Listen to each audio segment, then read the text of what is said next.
Cuentan que había un pastor de una pequeña iglesia que luchaba cada vez más con la asistencia al culto del día domingo y de entre semana.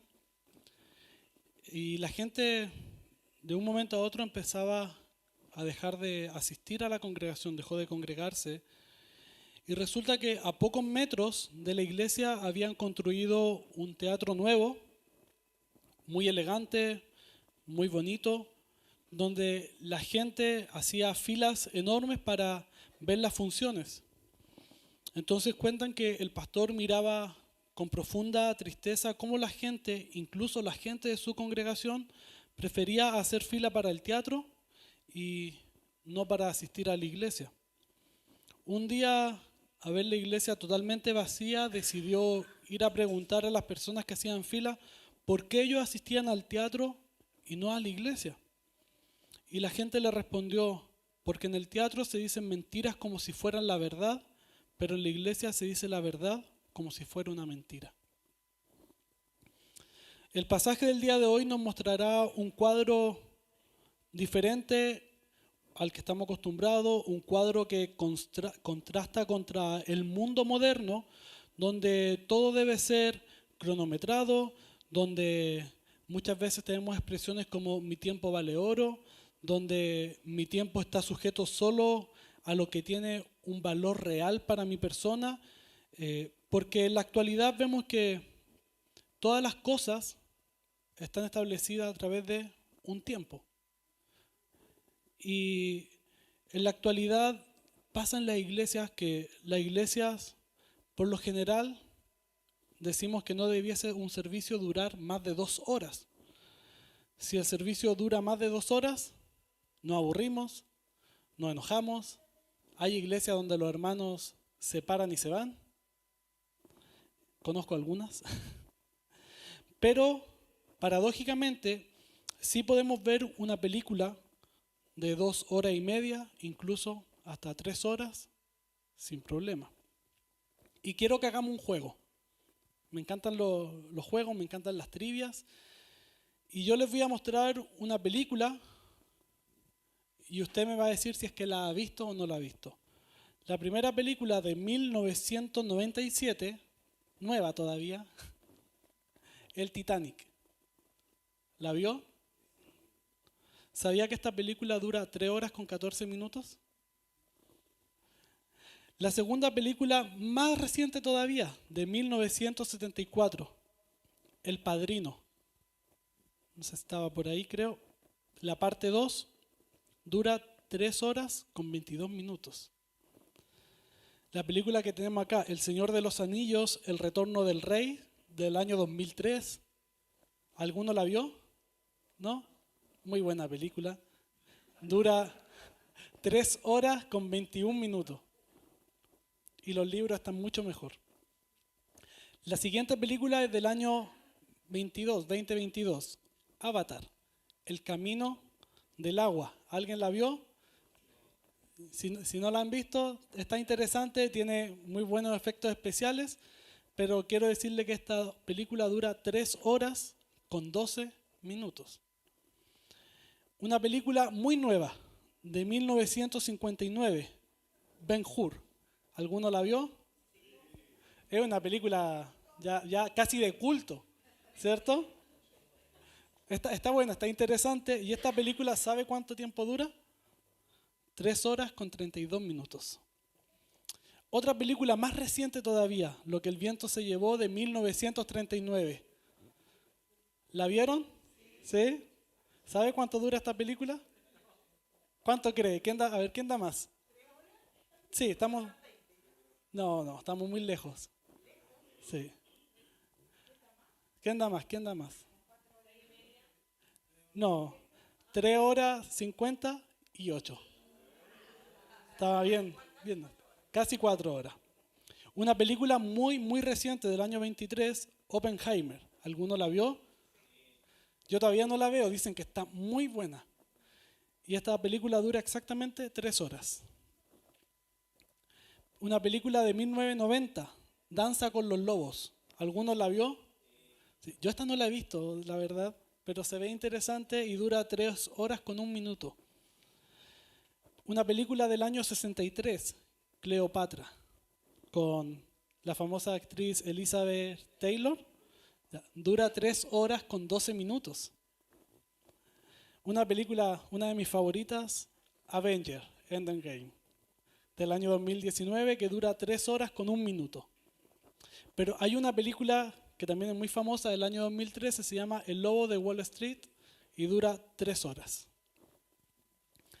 De estas 11 películas, ¿cuántas ha visto? 10 dice aquí Rodrigo. Pero en promedio hemos visto por lo menos 5 de estas 11 películas. ¿Y cuántas veces se quejó por la duración de esta película? Nunca, ¿cierto? Y esta es la paradoja que vivimos actualmente. Pero ahora quiero invitarlos a leer uno de los pasajes más largos del libro de los Hechos. Ya vi la cara de algunos, se preocuparon. Y no es por la cantidad de palabras que tiene, sino por el acontecimiento que éste relata. Hechos 20, versículo 7 al 11, dice lo siguiente: el primer día de la semana, cuando estábamos reunidos para partir el pan, Pablo les hablaba pensando salir al día siguiente y prolongó su discurso hasta medianoche, igual que el día de hoy. Había muchas lámparas en el aposento alto donde estábamos reunidos y estaban sentados en la ventana un joven llamado Eutico. Como Pablo continuaba hablando, Eutico fue cayendo en un profundo sueño hasta que, vencido por el sueño, se cayó del 3er piso y lo levantaron muerto. Pero Pablo bajó y se tendió sobre él y después de abrazarlo dijo: no se alarmen porque está vivo. Volviendo arriba, después de partir el pan y de comer, conversó largamente con ellos hasta el amanecer y entonces se marchó. Al muchacho se lo llevaron vivo y quedaron grandemente consolados.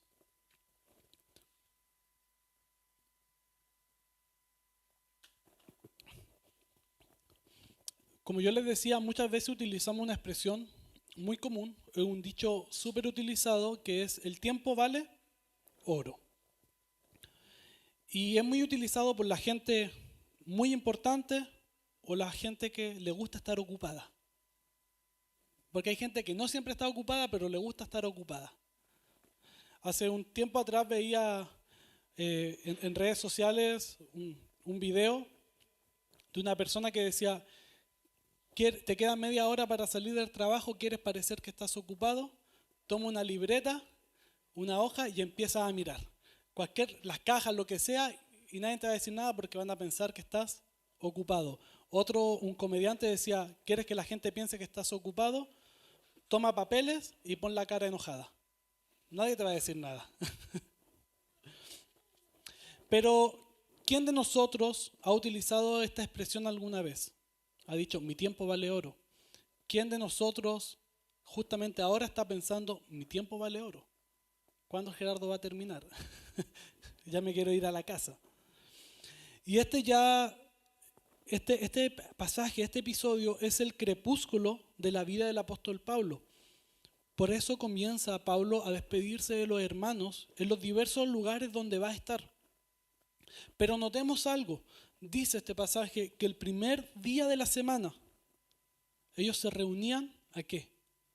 A partir el pan, a escuchar a Pablo hablar. Y cuando miramos el contexto nos damos cuenta que el primer día de la semana para ellos es el día lunes, ¿o no?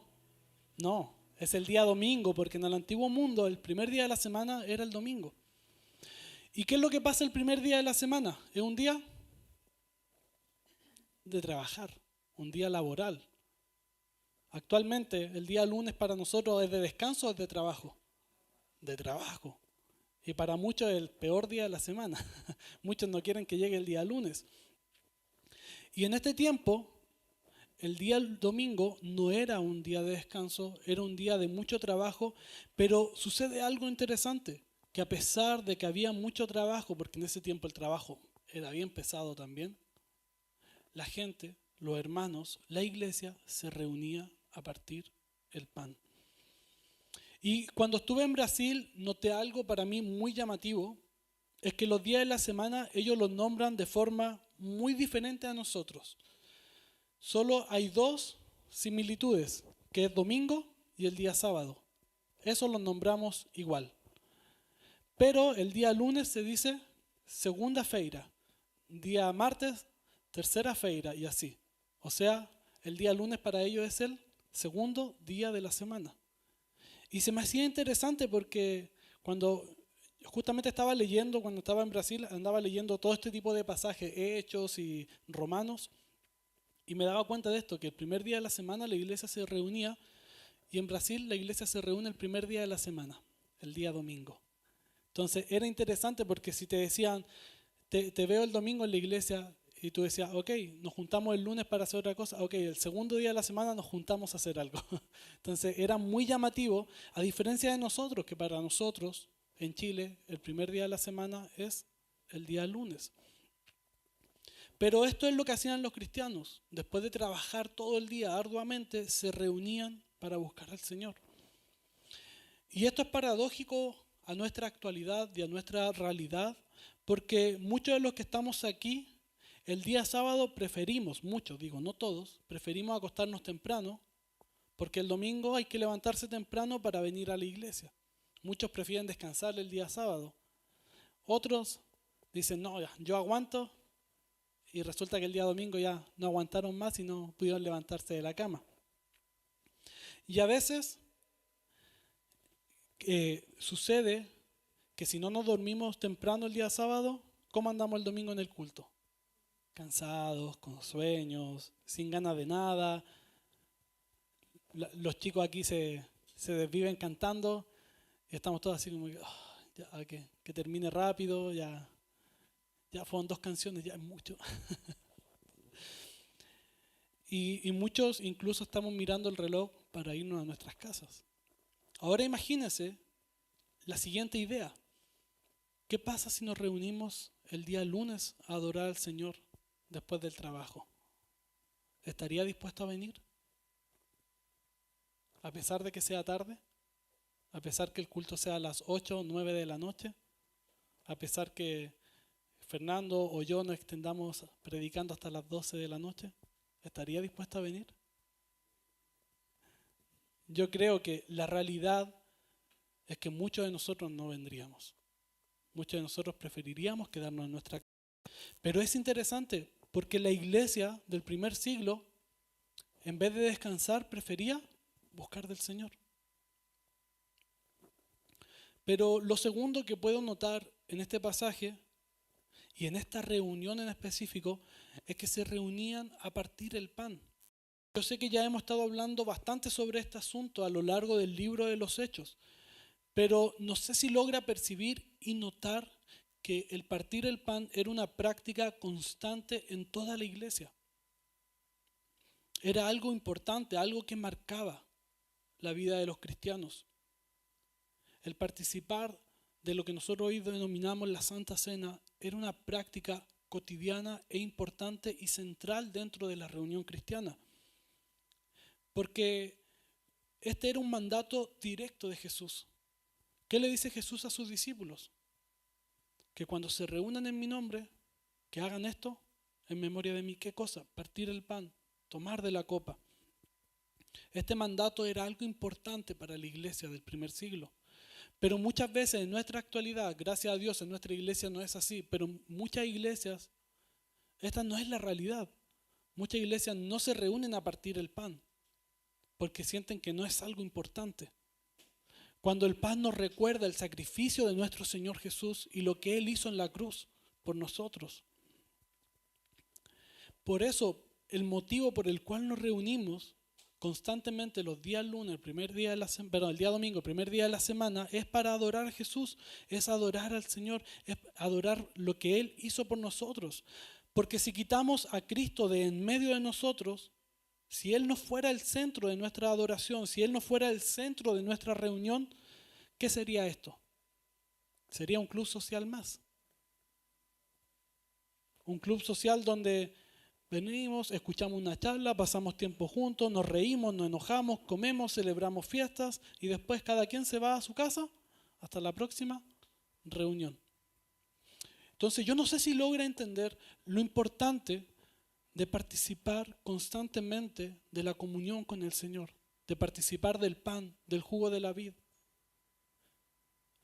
¿Por qué decimos que es central para nuestra adoración? Porque nos recuerda lo que Cristo ha hecho, lo que Cristo hizo por ti, lo que Cristo hizo por mí, su sacrificio, su eterno perdón, su eterno amor, su eterna gracia, su eterna compasión. Y aquí viene lo interesante. Pablo comenzó a hablarles, lo estaba exhortando porque sabía que estas iban a ser las últimas palabras de ellos, que ellos podían escuchar. Iban a ser los últimos consejos que Pablo les podía dar directamente. ¿Y qué nos dice el pasaje? Que Pablo prolongó su discurso hasta medianoche. ¿Se imagina si hoy nos quedamos hasta medianoche? Yo ya vi las caras de algunos, no les gustó. A mí me gusta la idea, pero bueno. Pero esto despertó una gran pregunta en mi vida como predicador. Y quiero compartirle estas preguntas a ustedes. Son inquietudes que esta semana han estado en mi cabeza.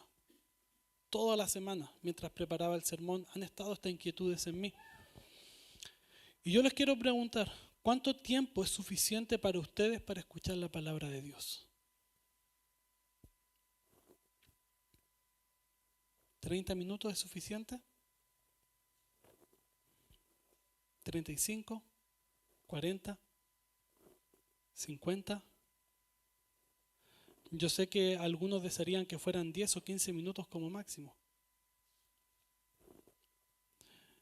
Y estas preguntas han venido a mi cabeza por lo siguiente. ¿Qué pasaría si hoy fuera la última vez que pudiera predicar en la vida? ¿Serían suficientes para mí 30, 35 minutos para decir todo lo que creo que es necesario para la iglesia? Y yo me respondía y decía, no sería suficiente. Entiendo a Pablo, no es suficiente 30, 35 minutos para dar quizás el último sermón de nuestra vida. Pero otra pregunta que me estaba inquietando es, ¿qué pasaría si hoy fuera la última vez que tú te puedes reunir en la iglesia? Porque ya sabes que tu fin está cerca, así como el apóstol Pablo lo sabía. ¿Sería suficiente para ti 1 hora y media, 2 horas de una reunión, de un servicio, para adorar a Dios, si fuera tu última vez? ¿Te alcanzaría el tiempo para decirle al Señor todo lo que sientes por Él en 2 horas de servicio? Y la verdad que esto me ha tenido súper pensativo. Y por lo siguiente, el 31 de mayo, un pastor brasileño, Sergio Carvinho, murió en el púlpito mientras predicaba. Dicen que estaba contando una experiencia muy profunda de su vida, de la vida de su papá y haciendo una referencia a Jesús. Y dijo lo siguiente: Jesús se arrodilló en la tierra, Él lloró por amor, y hoy Él se arrodilla también por ti. Y el pastor hizo el ejemplo, se arrodilló en el púlpito, bajó la cabeza, aún con el micrófono en la mano, dejó de hablar y ahí murió. Y es impactante. También el 20 de junio, un pastor venezolano llamado Héctor Pereira murió al estar predicando en el púlpito. El pastor estaba exhortando a la iglesia diciendo: estamos cansados de ser espectadores, ahora debemos ser protagonistas de la acción. Tú eres escogido para un propósito en la iglesia de Cristo. Después se apoyó en el púlpito, dijo sus últimas palabras: gloria a Dios, y ahí se desplomó. Así que yo les pregunto, si supieran que hoy puede ser el último sermón que escuchan, ¿se conformarían con 30, 35 minutos? Si hoy fuera el último servicio al que pueden asistir, ¿les gustaría que el servicio durara 1 hora y media, 2 horas o que durara más? Yo sé, son preguntas inquietantes, preguntas que normalmente nos duelen. Y como les digo, yo he estado toda la semana pensando en esto y creo que a cada una de estas respuestas he dicho, no es suficiente. Pero otra cosa que puedo ver en este pasaje es que, y es también un dicho que normalmente la gente dice, y es quizá uno de los dichos más conocidos y que a mucha gente le causa gracia. Camarón que se duerme, se lo lleva a la corriente, ¿cierto? Y se lo saben. Y este aplica a diversas situaciones en la vida. Incluso podríamos aplicarlo al servicio, a la iglesia y decir, hermano que se duerme, se lo lleva la corriente. Y veamos lo que Lucas nos sigue relatando. Dice que Pablo predicó hasta la medianoche y dice que un joven que se llamaba Eutico estaba apoyado en la ventana, se fue relajando mientras Pablo predicaba al punto de que el sueño le ganó. ¿Y qué sucedió? El hermano se durmió y se dio un golpe eso de aquellos que ya no se pudo levantar. Y como dijo un comediante por ahí, se murió. Ahí desplomó, ahí cayó. Y algunos detalles que me llaman la atención y que yo le diría, ¿quién en su sano juicio se sienta en una ventana en un tercer piso? Dígame, ¿quién? Eutico, no hay nadie más. Imagínese sentarse en una ventana en un tercer piso después de un día de trabajo. O sea, no fue muy sensato Eutico. ¿Quién deja también que una persona se siente en una ventana? O sea, ¿qué les pasaba a los hermanos? Que no prestaban atención. Porque de verdad no hay que ser muy inteligente, como decimos acá, que a mi esposa le causa mucha risa. No hay que tener 2 dedos de frente para saber que sentarse en una ventana es peligroso. Pero lamentablemente siempre hay gente que le gusta vivir al límite en su vida, jugando con el peligro. Y esto se aplica incluso a nuestra vida espiritual. Hay mucha gente que le gusta vivir al límite, le gusta vivir al peligro, con un pie en la iglesia y con otro pie en el mundo. Pero si comparamos a Eutico con nuestras vidas, quizás en muchas ocasiones nosotros hemos sido como Eutico, cayendo por la ventana. Y yo le tomé una foto a Eutico ahí para que vean cómo se cayó. Ahí está. Ya que debo confesar algo que voy a hacer el día de hoy. Voy a hacer una alegorización y una sobre espiritualización de este personaje, algo que yo no acostumbro a hacer. Porque me gusta decir mucho de lo que la Biblia dice. Pero hoy quiero hacer esta comparativa entre nuestras vidas y la vida de Eutico. Porque Eutico nos representa muy bien a cada uno de nosotros en diversas situaciones de nuestra vida. Y no porque nos durmamos en el culto, que muchas veces nos pasa, sino que la verdad nos representa en nuestra condición espiritual en muchos de los casos. Como le decía, jugando siempre al límite, apoyándonos en la ventana, en el tercer piso. Y nos representa cuando nos dormimos espiritualmente, porque cuando nos dormimos a lo espiritual es cuando caemos. Cuando cedemos a la tentación, cuando caemos al pecado, cuando nos apartamos y nos alejamos de Dios, cuando caemos ante las tentaciones de este mundo, es cuando estamos siendo como Eutico. Somos como Eutico cuando caemos ante nuestras emociones, cuando caemos ante nuestras debilidades, cuando caemos en ese profundo sueño donde ya no podemos orar, donde ya no tenemos ganas de leer la Biblia, donde ya no queremos adorar a Dios como lo hacíamos antes. Cuando nos pasa eso, somos como Eutico cayendo por la ventana. Y yo sé, muchas veces es difícil luchar contra las tentaciones de este mundo. Muchas veces es difícil luchar contra nosotros mismos. Muchas veces es difícil luchar incluso contra nuestras emociones, porque están ahí, no las podemos quitar.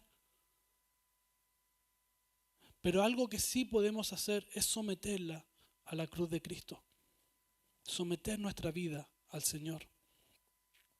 El apóstol Pablo decía que debemos resistir al pecado, al mundo. Debemos resistir a las tentaciones, debemos oprimir la carne para que viva el Espíritu Santo en nosotros. Y así el fruto del Espíritu Santo sea reflejado y revelado en nuestras vidas. Y la pregunta que surge naturalmente es ¿por qué somos como Utico? Y creo que la respuesta es porque hemos cedido a la presión de este mundo, hemos cedido a nuestros malos deseos, hemos cedido a nuestros malos pensamientos. Quizás porque no vemos la respuesta que queremos, incluso estamos enojados con Dios y con todo el mundo, es cuando nos comportamos como Utico. Y sin darnos cuenta, estamos en el lugar que Satanás quiere que estemos, dormidos, alejados, muertos y sin poder escuchar la voz de Dios.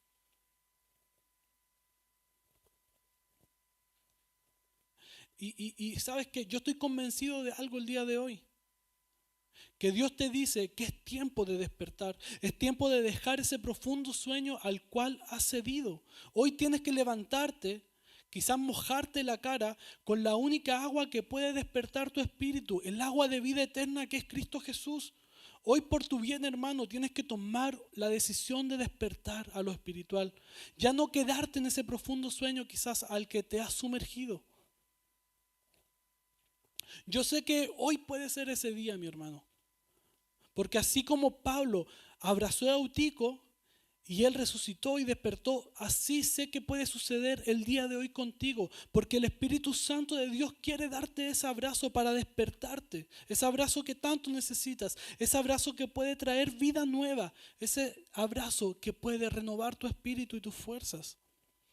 Pero ten en cuenta esto, que si hoy despierta, no es para que te vuelvas a dormir, no es para que vuelvas a ponerte en la ventana, no es para que sigas en las situaciones límite en tu vida. Si hoy despiertas, si hoy decides despertar al llamado de Dios, es para que vivas una vida diferente. Es para que vivas una vida escuchando la voz de Dios y haciendo su voluntad. Y si te preguntas cómo puedo hacerlo, cómo puedo despertar, creo fielmente que Dios quiere hablarte por medio de su palabra el día de hoy. No te quiere hablar por el teléfono, no te quiere hablar por las redes sociales, no te quiere hablar a través de las distracciones de este mundo, sino que Él quiere hablarte por su palabra, porque su palabra es viva y eficaz. Dice que es más cortante que espada de dos filos, que penetra hasta el interior del ser humano. ¿Para qué? Para que cobremos vida, para que revivamos a su voz. Y si tú me preguntas cuál es la palabra de Dios, yo te puedo decir claramente qué es la Biblia. Ahí está la palabra de Dios que trae la revelación de Cristo Jesús.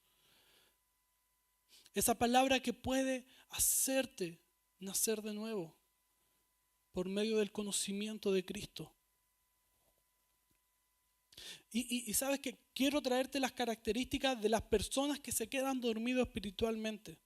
Una persona que se queda dormido así como Eutico es alguien que no lee su Biblia regularmente.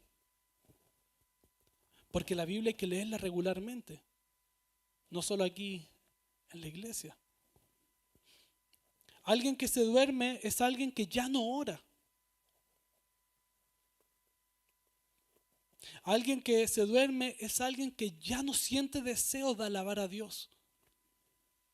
Alguien que se duerme es alguien que ya no quiere adorar a Dios, que siente que incluso es aburrido adorar a Dios. Alguien que se duerme es una persona que cede a sus peores emociones. Alguien que se duerme es alguien que ha renunciado a buscar de Dios. Así que esto debiese provocar algo en nuestro interior. Y no sé si se ha dado cuenta. Este pasaje sinceramente nos confronta en la realidad del día de hoy, a la realidad que vivimos todos nosotros, donde nuestro tiempo es muy limitado, pero aún así Dios nos llama a buscarle, donde las presiones de este mundo cada vez se ponen más fuertes, Pero aún así Dios nos llama a despertar y no ceder ante este mundo. Y algo llamativo es que después de este maravilloso suceso, dice que Pablo les habló hasta el amanecer. Y después de esto se fue a la ciudad de Mileto. Imagínense. O sea, ni la muerte de alguien les negó la posibilidad de escuchar el mensaje de Pablo. Y sabes que el mensaje de Pablo es también un mensaje para nosotros. Y esta es una de las cosas que más amo de la palabra de Dios. Es que la palabra de Dios es atemporal.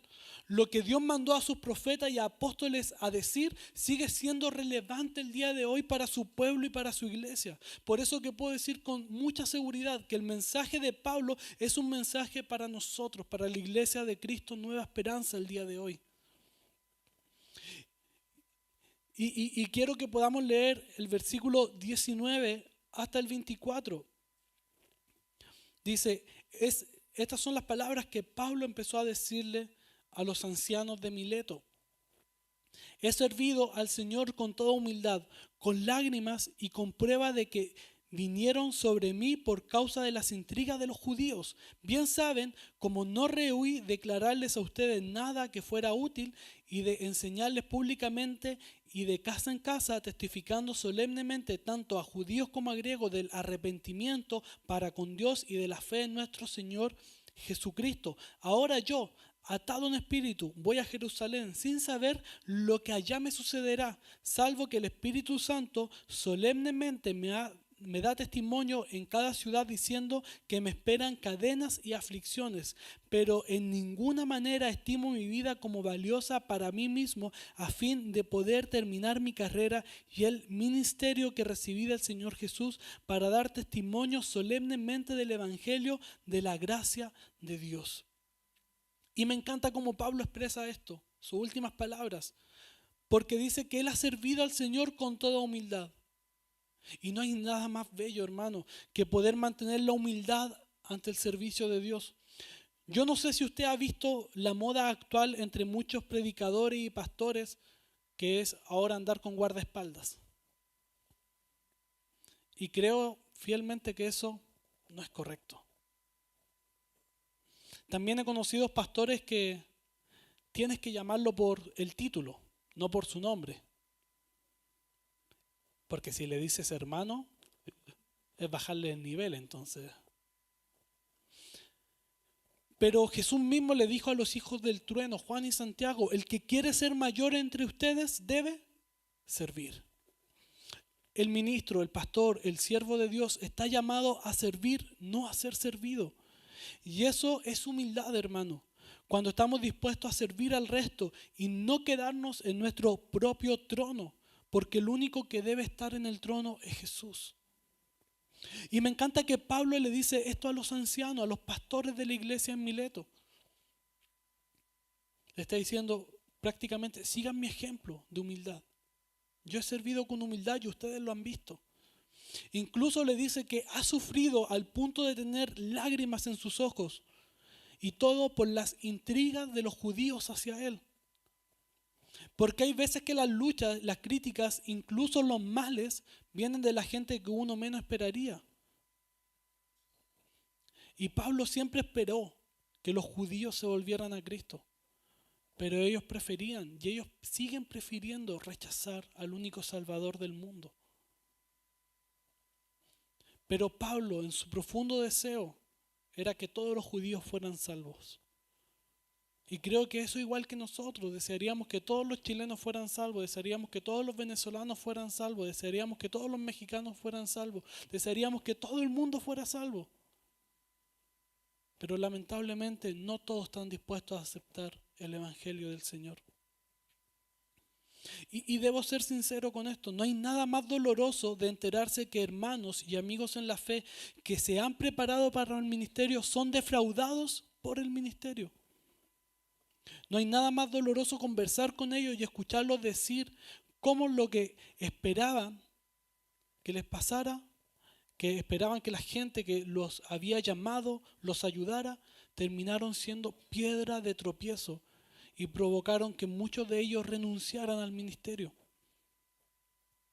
Algunos han vuelto a intentarlo, pero hay otros que han preferido alejarse y no volver a predicar nunca más. Y eso a mí me causa mucho dolor. Porque yo sé que muchos de los que hemos aceptado el llamado de servir al Señor hemos dejado muchas cosas de lado. Hemos renunciado a muchas cosas. Algunos, como mi esposa, han renunciado incluso a su país para venir a un país lejano. Y otra cosa que me causa mucho impacto son las palabras de Jesús. Que Él dijo, si alguno mete la mano en el arado y mira hacia atrás, no sirve para el reino de Dios. Y sabes que esa frase es algo que siempre retumba en mi conciencia. Y me duele que muchos de los que yo he conocido han decidido volver atrás por luchas dentro de las mismas congregaciones, por luchas con las mismas personas que deberían estar ayudándolos. Con mi esposa tenemos amigos que realmente, si tú les dices, vuelve a predicar, no quisieran volver a hacerlo. No porque no les gusta predicar, aman predicar, pero no quieren seguir siendo lastimados. Tenemos otros amigos que son más resistentes, que han renunciado, se han movido, han ido a distintos lugares, han sido decepcionados, pero aún siguen perseverando. Tenemos otros que hemos tenido que darle ánimos, decirle, ¿sabes qué? Sigue, no importa lo que hayas pasado, sigue. Pero es doloroso ver esta situación. Y si vemos el mensaje de Pablo, es muy interesante, porque el mensaje de Pablo era el mismo mensaje que predicaba Cristo, que predicó Pedro. Y eso es lo interesante, que el libro de los Hechos comienza y termina con las mismas cosas. Pedro le dijo a los judíos, arrepiéntanse y crean en Jesús y bautícense cada uno de ustedes. Jesús les dijo, arrepiéntanse, crean en mí. Y Pablo ahora le está diciendo, prediquen sobre el arrepentimiento. Prediquen sobre creer en Jesús, aceptar a Jesús, tener fe en Él. Y yo sé que lamentablemente hoy en día no es muy común escuchar este tipo de mensajes. No es común ya escuchar hablar de arrepentimiento.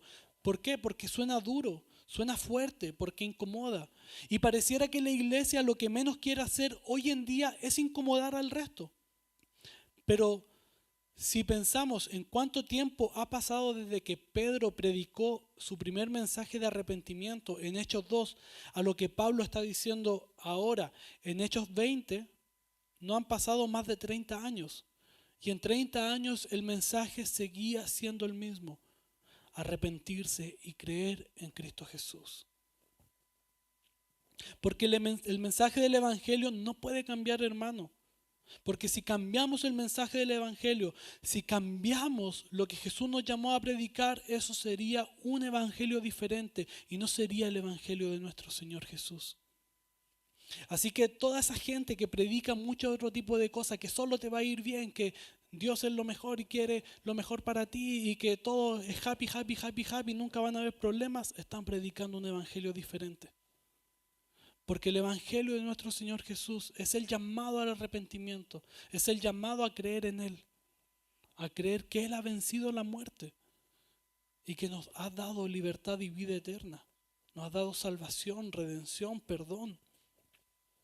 Y los quiero invitar a que podamos leer los versículos 28 al 37. Dice, y esto es parte del mensaje que Pablo les da a los ancianos, dice, tengan cuidado de sí mismos y de toda la congregación, en medio de la cual el Espíritu Santo les ha hecho obispos para pastorear la iglesia de Dios, la cual Él compró con su propia sangre. Sé que después de mi partida vendrán lobos feroces entre ustedes que no perdonarán el rebaño. También de entre ustedes mismos se levantarán algunos hablando cosas perversas para arrastrar a los discípulos tras ellos. Por tanto, estén alerta recordando que por 3 años, de noche y de día, no cesé de amonestar a cada uno de ustedes con lágrimas. Ahora les encomiendo a Dios y a la palabra de su gracia, que es poderosa para edificarlos y darle la herencia entre todos los santificados. Ni la plata, ni el oro, ni la ropa de nadie he codiciado. Ustedes saben que estas manos me sirvieron para mis propias necesidades y la de los que estaban conmigo. En todo les mostré que así, trabajando, deben ayudar a los débiles y recordar las palabras del Señor Jesús, que dijo: más bienaventurado es dar que recibir. Cuando Pablo terminó de hablar, se arrodilló y oró con todos ellos. Comenzaron todos a llorar desconsoladamente y, abrazando a Pablo, lo besaban. Estaban afligidos especialmente por la palabra que había dicho de que ya no volverían a ver su rostro, y lo acompañaron hasta el barco. Y el mensaje de Pablo dice: tengan cuidado de sí mismo y de toda la congregación. Y este es el mensaje que le da a los ancianos, le da a los pastores de la iglesia. Debemos tener cuidado de nosotros, debemos examinarnos constantemente para que veamos nuestras faltas y las rectifiquemos. Porque la tarea que se nos ha dado no es una tarea dada por los hombres, es un llamado de parte de Dios. Es un llamado dado por el Espíritu Santo de Dios a nuestras vidas. Y la tarea es, ¿cuál? Pastorear a la iglesia de Dios. A esa iglesia que Jesús dice compró con su propia sangre. No es nuestra iglesia, hermanos. Es la iglesia de Cristo.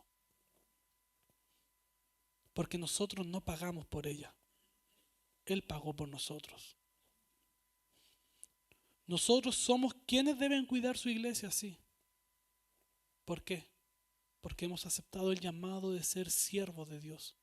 Y el siervo obedece ¿a quién? A su amo, a su dueño, al dueño de todo. Y Pablo les dice que deben tener cuidado, porque se van a levantar lobos feroces que no tendrán cuidado del rebaño. Incluso advierte que de entre la misma iglesia se levantarán personas que hablarán cosas perversas y hablarán cosas engañosas. Y les dice: estén alerta. Así que, iglesia, debemos estar alerta. Debemos examinar todo lo que se nos dice y enseña, partiendo primero aquí entre nosotros, como también fuera de nosotros. ¿Por qué? Porque muchos de nosotros también escuchamos a otros predicadores, otros mensajes, y también podemos ser engañados por ahí.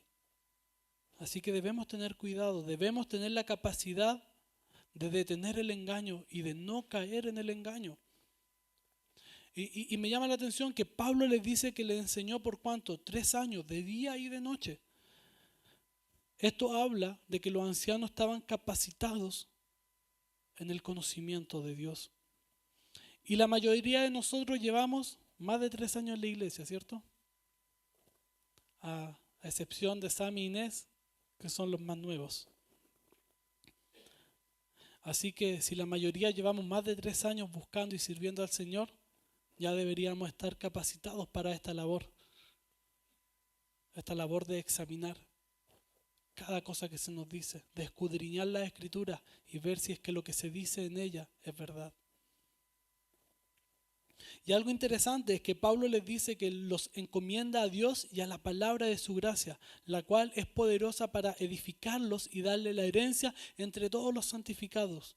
Y eso me encanta, porque la palabra de Dios tiene esa cualidad, la cualidad de edificarnos, de hacernos partícipe de la herencia celestial. Así que debemos examinar la palabra de Dios para que podamos encontrar esa edificación constante en nuestra vida. Y me encanta porque dice la palabra de su gracia, esa palabra que Dios nos dio por su afecto, por su amor, por su bondad. La palabra nos fue dado por eso, porque Dios se ha compadecido de nosotros, ha tenido amor por nosotros y no ha dejado su palabra. Y el último consejo que les da es el que debemos ser ejemplo de ayuda a los más débiles. Esa es nuestra labor, esa es nuestra tarea como iglesia. Edificar a los débiles, ayudarles a recordar las palabras del Señor Jesús, que dijo: más bienaventurado es dar que recibir. Y yo sé que a algunos de los que están aquí les gusta este versículo, pero no significa que tenemos que usar nuestras manos. cerradas por lo menos, sino que nuestras manos abiertas a dar, a entregar, a dar cuidado, a dar amor, a dar afecto, a ayudar a los débiles en cada área de su vida. Porque esa es la responsabilidad de la iglesia, de ayudar a aquel que está necesitado, tanto espiritualmente como materialmente. Es una tarea muy linda. Y como leíamos, y me encanta cómo termina este pasaje, esta porción, que Pablo termina orando con ellos y por ellos.